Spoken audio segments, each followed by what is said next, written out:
এসআইআরের শুরু থেকেই বৈধ ভোটারদের পাশে তৃণমূল কংগ্রেস। এখনও তালিকা থেকে বাদ পড়া বৈধ ভোটারদের পাশে রয়েছে দল। সেই বার্তাই এখন দিচ্ছে তৃণমূল কংগ্রেস। মুখ্যমন্ত্রী মমতা বন্দ্যোপাধ্যায় ও সাংসদ অভিষেক বন্দ্যোপাধ্যায়ের স্পষ্ট বার্তা সকল ভোটারদের কাছে পৌঁছে দিচ্ছে দলের কর্মীরা। এ নিয়ে ডায়মন্ড হারবার যাদবপুর মহিলা তৃণমূল কংগ্রেসের সভানেত্রী মনমোহিনী বিশ্বাস জানিয়েছেন, এসআইআর প্রক্রিয়ার শুরু থেকেই তৃণমূল কংগ্রেসের কর্মীরা সকলকে সহযোগিতা করছে। এই যে সাধারণ মানুষের নাম পরিকল্পিতভাবে শুধুমাত্র বিজেপি এই বাংলায় আসার যে পরিকল্পনা করেছেন, এটা আমরা বিশেষ করে তৃণমূল কংগ্রেসের এই দুই যোদ্ধা যথাক্রমে মুখ্যমন্ত্রী এবং অভিষেক বন্দ্যোপাধ্যায় বুঝতে পেরেছিলেন।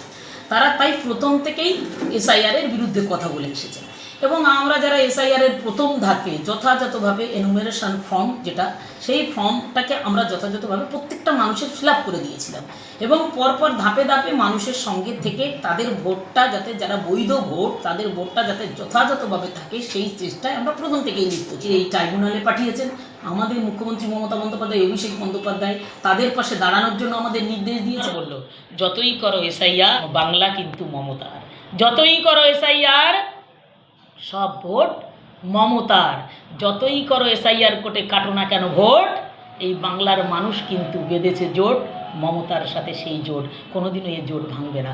আমরা মানুষের পাশে থাকবো। ট্রাইব্যুনাল থেকেও মানুষকে কিভাবে উদ্ধার করা যায় সেই পদ্ধতিও আমরাই মানুষকে দেখাবো, কারণ আমরা জনগণের সাথে আছি।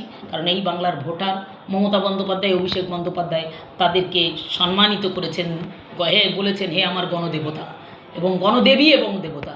এই বাংলার মানুষকে সাথে করে নিয়ে আমরা পথ চলব। এদিকে এ নিয়ে পিছিয়ে নেই কংগ্রেস কর্মীরা।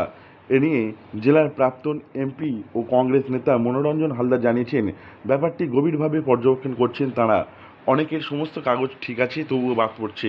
এই বিষয়টি নিয়ে দলীয় নেতৃত্বের পরামর্শ ও সমস্ত রিপোর্ট পেলেই তাঁরাও বিষয়টি দেখবেন এবং প্রয়োজনীয় ব্যবস্থা গ্রহণ করবেন। সমস্ত ঘটনায় যথেষ্ট আতঙ্কিত বাদ পড়া ভোটাররা। যদিও এই মুহূর্তে সমস্ত দল আশ্বাস দিচ্ছে বৈধ ভোটারদের পাশে রয়েছেন তাঁরা। এখন দেখার ভবিষ্যতে কি হয়।